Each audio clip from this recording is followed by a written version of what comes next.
Hello guys, പുതിയ update വന്നിരിക്കുകയാണ്. Rinku Singh team വിട്ടിട്ടുണ്ട്. പുള്ളിയുടെ ഫാദറിന് സുഖമില്ലാണ്ട് ഹോസ്പിറ്റലിൽ പോവുകയാണ്. അതുകൊണ്ട് പുള്ളി ടീം വിട്ടിട്ടുണ്ടെന്ന പുതിയ അപ്ഡേറ്റ് വന്നിട്ടുണ്ട്. എന്തായാലും സഞ്ജു സാംസൺ ടീമിലുണ്ടാവുന്ന ഉറപ്പാണ്. ഇന്നലെ വളരെ അധികം നേരം നെറ്റ്സിൽ ഇഷാൻ കിഷനോടൊപ്പം പ്രാക്ടീസ് ചെയ്തു. അഭിഷേക് ശർമ്മ പ്രാക്ടീസ് ചെയ്തില്ല. പക്ഷേ അഭിഷേക് ശർമ്മയാണ് സഞ്ജുവിൻ്റെ ഒപ്പം ഓപ്പൺ ചെയ്യുന്നത് തന്നെയാണ് റിപ്പോർട്ട്.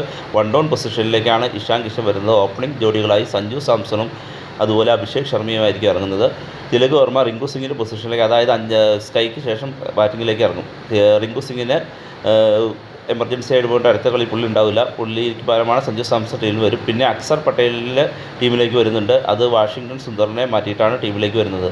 എന്തായാലും ഇന്ത്യക്ക് ഡു ഓർ ഡൈ മാച്ചാണ്. ഇന്ത്യക്ക് മിനിമം ഒരു 100 റണ്ണെങ്കിലും ജയിച്ചാൽ മാത്രമേ നെറ്റ് റൺ റേറ്റ് ഉയർത്തി ഏകദേശം സെറ്റാക്കാൻ പറ്റുള്ളൂ. അങ്ങനെയാണ് വെസ്റ്റ് ഇൻഡീസുമായുള്ള കളിയിലും അത്യാവശ്യം 10-60 റൺ റേറ്റിൽ ജയിച്ച് കഴിഞ്ഞാൽ ഇന്ത്യക്ക് സിമ്പിളായിട്ട് ഇതിലെത്താം. അല്ലെങ്കിൽ സൗത്ത് ആഫ്രിക്ക വെസ്റ്റ് ഇൻഡീസിനെ തോൽപ്പിച്ചാൽ ഇന്ത്യക്ക് നെറ്റ് റൺ റേറ്റ് പ്രശ്നമല്ല. 2 കളി ജയിച്ചാൽ തന്നെ സൂപ്പർ 4ലേക്ക് കടക്കാൻ പറ്റും.